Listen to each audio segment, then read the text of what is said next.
National Archives debunk Harry's lies in his speech at 2024 Invictus Summit. It isn't his initiative. Prince Harry has returned to the UK to celebrate the 10th anniversary of his Invictus Games, which he said represent the unyielding belief in the power of the human spirit. The international sporting event founded by the Duke of Sussex in 2014 is set to have a special service of Thanksgiving in St Paul's Cathedral in London on Wednesday.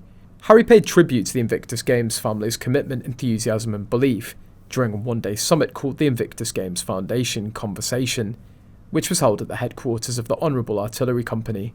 The Duke of Sussex joined the Invictus Conference to look back over the past decade. In the foreword for the summit, Prince Harry said, "It's been an honour to watch the Invictus Games Foundation grow over the years. What began as a vision to pay tribute to the courage and resilience of wounded, injured and sick service personnel and veterans has flourished into an international organisation built on hope, strength and unity."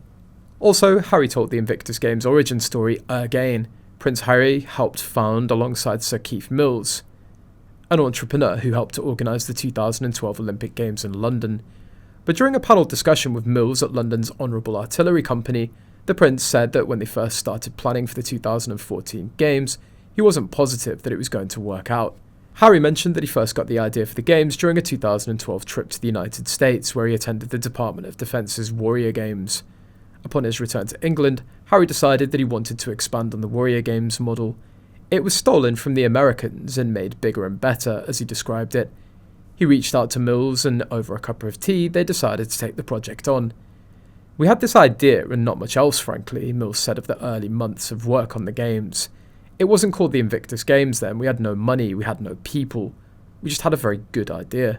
So, Harry came over to the USA, saw what the Warrior Games were doing for veterans and he ripped off the idea, but Harry would like everyone to believe it was all a concept that he came up with. According to National Archives, the first Invictus Games were held in 1922. Harry joined Invictus in 2014 with right intentions under the King's trust. Whilst he may claim it was his initiative fashioned on the Warrior Games, history states otherwise. A former fan of Invictus Games criticised Harry for ruining the organisation. The person said, "Harry, the ingrate, was handed the Invictus Games on a silver platter by his family. Harry turned it into a cash cow and a fashion show for his wife. It's been corrupted and degraded because everything Madame gets her claws into turns to crap. She couldn't have done it without Harry allowing it to happen. He's contemptible." A second one added, "Invictus Games is now a parody of itself. It does absolutely nothing for veterans. It's a cash cow for the already rich. It's a facade for grabbing funds. Invictus was given to Harry by William to keep him from wasting his life, and he wasted it away," another one commented.